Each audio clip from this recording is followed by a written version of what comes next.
Hey guys, this is Pastor Joanne once again.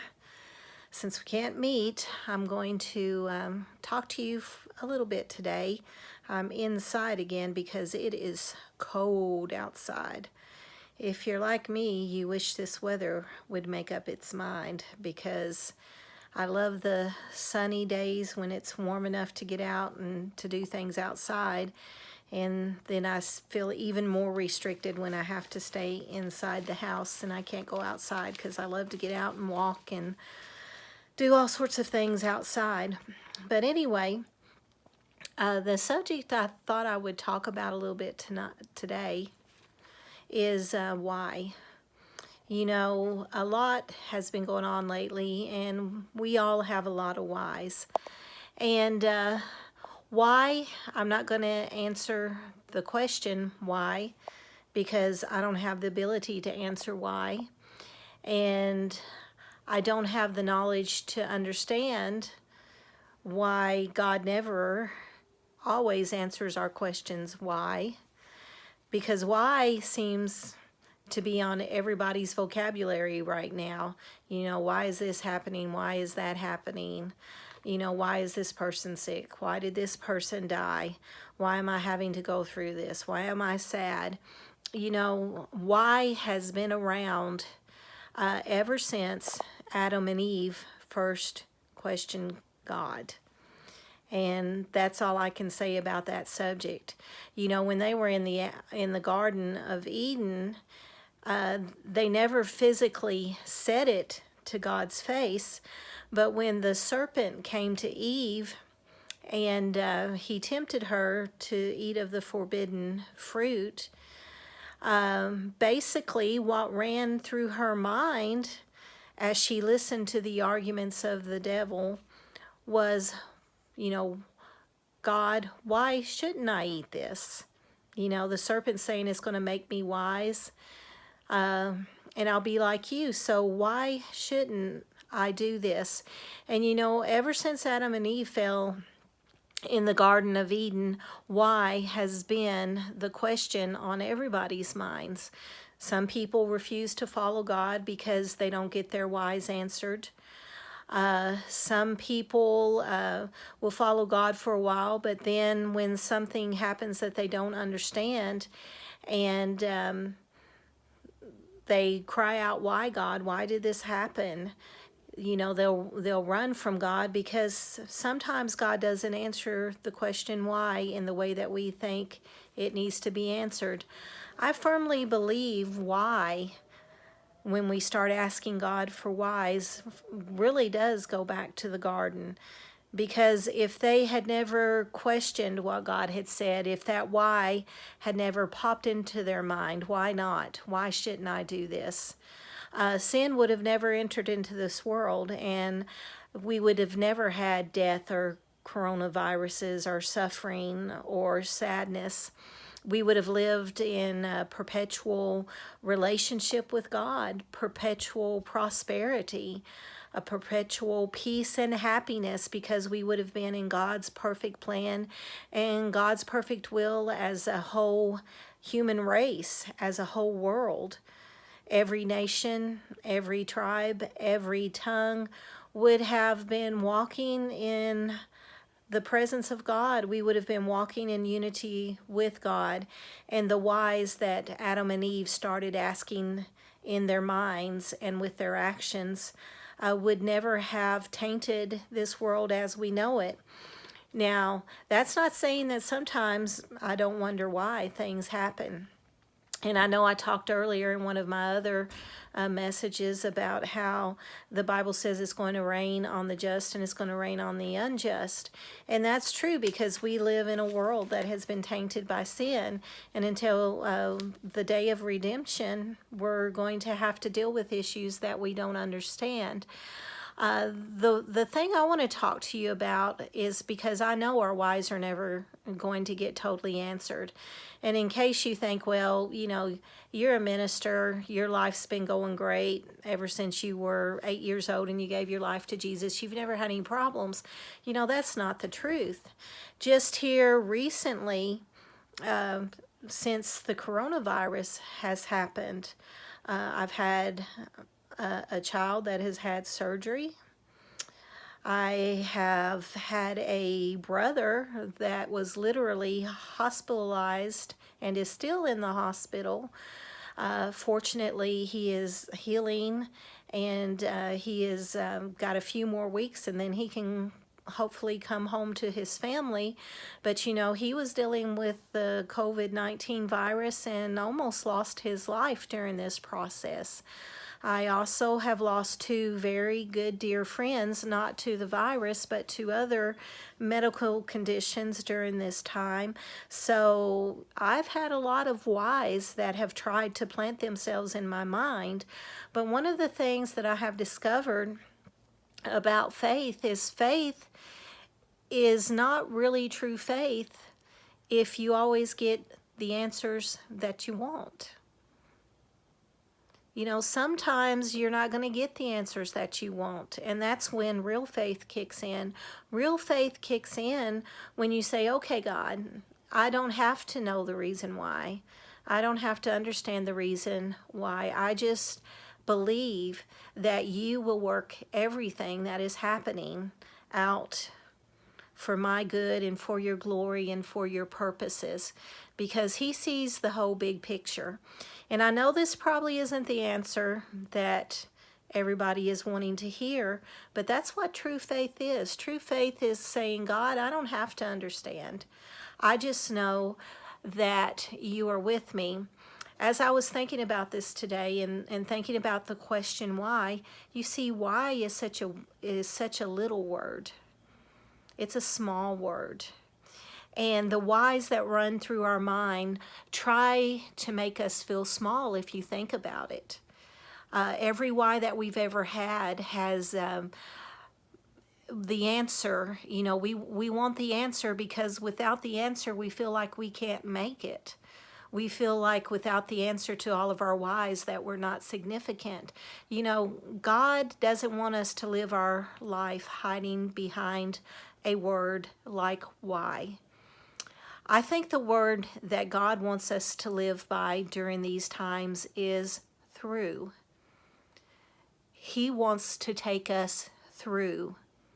No matter what our whys are, there is always going to be a through. He said he would take us through every situation and circumstance that we face in life. He said he would take us through every sorrow. And I keep going back to the 23rd Psalm where it says, even though I walk through the shadow of death, there's that word through again. You see, everything that we go through in life, if we will throw the whys out of the window and not let the whys beat us down and not base our significance in God's kingdom and our significance in our relationship with God on always getting the whys answered, we will see him take us through every difficulty and circumstance that we face. So I have purposed in my heart a long time ago, because I've had a lot of why situations in my life. Too many to even tell you in this brief time that I want to talk to you. And I purposed a long time ago that I was not going to let why rule my life, but I was going to let through rule my life. And I was going to let him take me through every circumstance, every situation, every heartache, and every problem that I would ever face in life. Because the thing about when we hide behind why, and we base our faith on God, whether or not we get a why answered, is if you hide behind your whys, you're going to live a very small life. Because why will stop you from moving forward. If you don't get the answer you think you need about someone's death and you stay with why, then you will not get through and live the life that God has wanted you to live. If a sickness or a disease or a situation comes against you or your family member, and you live your life behind the question why, then you can't get through the sickness and the circumstance and the sorrows and the situations that you face. See, the devil wants us to live behind our whys, because that's what happened to Adam and Eve. They chose why over through. They chose the whys of the devil. Why can't you eat this? Why can't you do this? Why can't you live this way? They chose the whys over walking through the garden, walking through Eden with the Lord.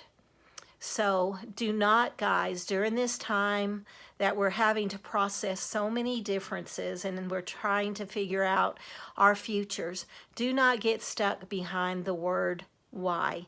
He said he would never leave us and he will never forsake us. He said even when we walk through valleys, he will walk with us. And one of these days, if our whys are relevant, when we meet him, we will know all of the answers. I have a verse that I want to close with today, and it's found in Revelation, the last book of the Bible. And I feel that it really speaks to a lot of the situations that many of us are going through. In Revelations 21, verse 4, and I'm not going to read it verbatim, I'm just going to paraphrase it a little bit. But it says that God will wipe away every tear from our eyes. There shall be no more death, no more sorrow, no more crying or pain. And that's talking about when we meet him on those final days, when we get to be with him. You know, I believe at that point, after he has walked us through a lot of the whys in life, after he has walked us through living for him, that the unanswered whys are not going to matter. But he has promised that we will have a day where we will no longer have any of these issues, where we will no longer have any of these sorrows. But the only way we're going to get that is if we carry on with faith and we let him walk us through instead of getting roadblocked by our whys. So guys, I want to pray for you and just tell you once again, I don't know any other way to say it except that I miss being with you at the youth center. And if you have any whys that you just want to share with me, I will be here. You can text me or call me at 270-339-9922. You can Facebook Messenger me, Joanne Jones on Facebook. You know, just get in touch with me, because sometimes it helps us to get through the whys when we know that we can talk to someone about those too. And trust me, the Lord is concerned about everything that we're concerned about. But don't live your life hiding behind the whys. Love you lots. Father, just be with each one. And there are some pretty big whys in our life right now. But you know, the devil uses the whys as roadblocks. And he uses the whys as ways to chip down our faith, because that is in our human nature ever since the time of Adam and Eve, to question why this and why that. And any parent or anybody here that has a younger sibling that has been just whyed to death during this time of quarantine understands how powerful the word why can be to lead us down pathways that we can't ever finish.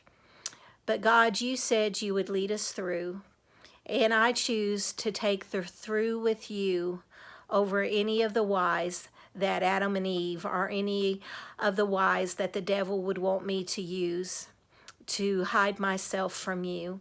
And I just ask that you would be with us and you would strengthen us to continue to help us to get through this time of crisis in our lives, but also to get through it with living. Not just stopping, standing still, with the unanswered whys, but that you would help us to get through this crisis with living in the throughs, because you said you would take us through everything that we could face in this life, in this time period, and you said that you will not leave us and you will not forsake us. So we just receive that from you today. Love you all, and you can make it. He is with you, and if he doesn't answer the why, then that means you just need to walk through. Love you lots.